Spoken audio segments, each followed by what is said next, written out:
Bonjour à tous, c'est Paul Dame pour vous présenter aujourd'hui un sapin succès sur un sujet somme toute assez banal, à savoir l'extraction de métaux pardon. Et donc ça commence dès maintenant.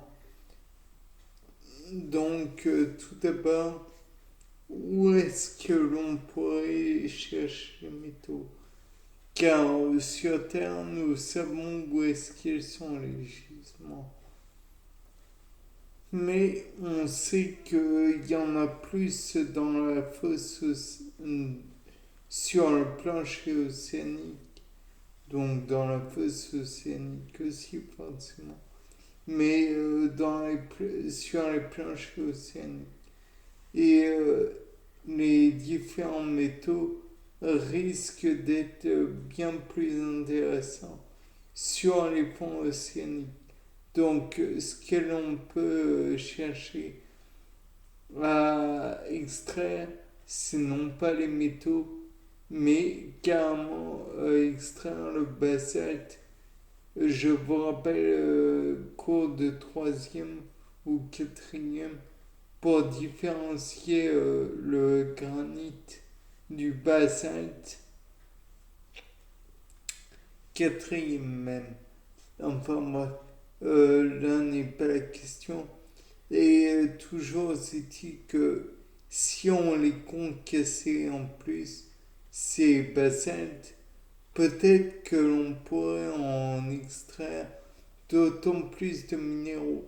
Ou alors, plus simple, plus plus facile, quoique c'est quand même difficile à manipuler. Faire des gens comment dire, au lieu de faire des alternateurs avec des bobines, prendre carrément des planches de basalte dont on retirerait soit un métal, soit un autre. Peut-être que cela pourrait marcher. Ou alors faire un genre d'électrolyse avec naturellement l'eau océanique qui pourrait aider à arracher les 10 métaux. Et les métaux en question, ça pourrait être du cuivre, ça pourrait être du fer, du cobalt et d'autres matériaux. Et en plus, il avait été montré il y a fort longtemps que même si c'est à concentration extrêmement faible, dans l'eau de mer, il y a de l'or. Donc ça pourrait être rentable peut-être de regarder cette constitution. À terme, peut-être que l'on rentrerait dans nos frais et peut-être même que ça éviterait de élaborer nos sols en recherche de métaux précieux qui pourrait éventuellement être présent dans la côte océanique. Néanmoins, il y a un problème à soulever.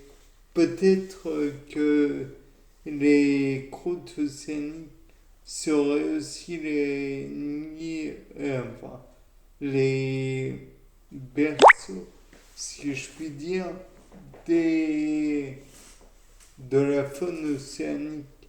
Donc, Puit, comme vient de dire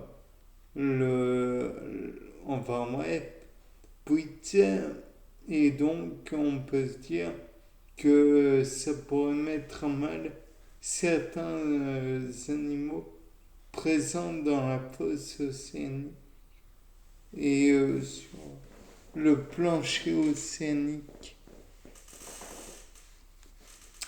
Il est tout à fait envisageable aussi que la flore qui se développent sur les planchers océaniques soient bouleversés et à terme que ce plancher océanique qui à la base était fertile redevienne un plancher totalement dépourvu de plantes.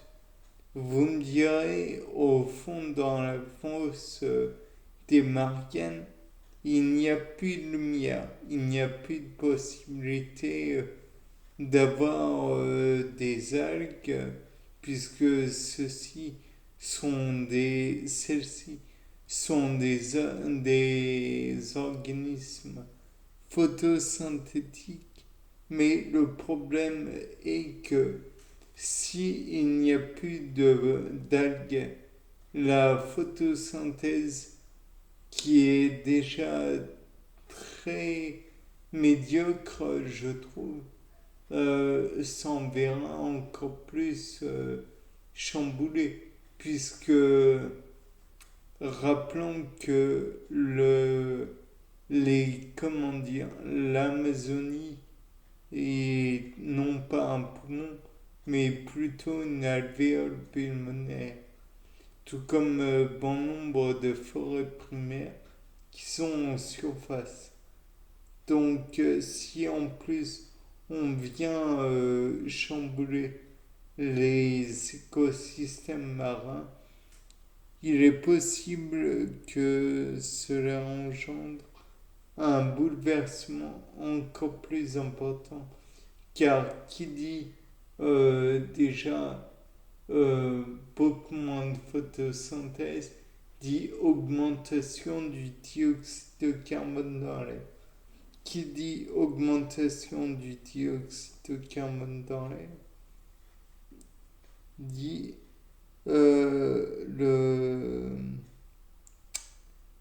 dit acidification des eaux. Et l'eau, si elle est acidifiée, alors il y aura encore moins d'organismes en surface. Il y a les roches qui seront éventuellement érodées et bon nombre de problèmes se causeront encore et toujours. Donc faisons attention. De plus, pour dire que les sources de métaux, les planchers océaniques, ils ne sont pas tout à fait amortis dans leur peine.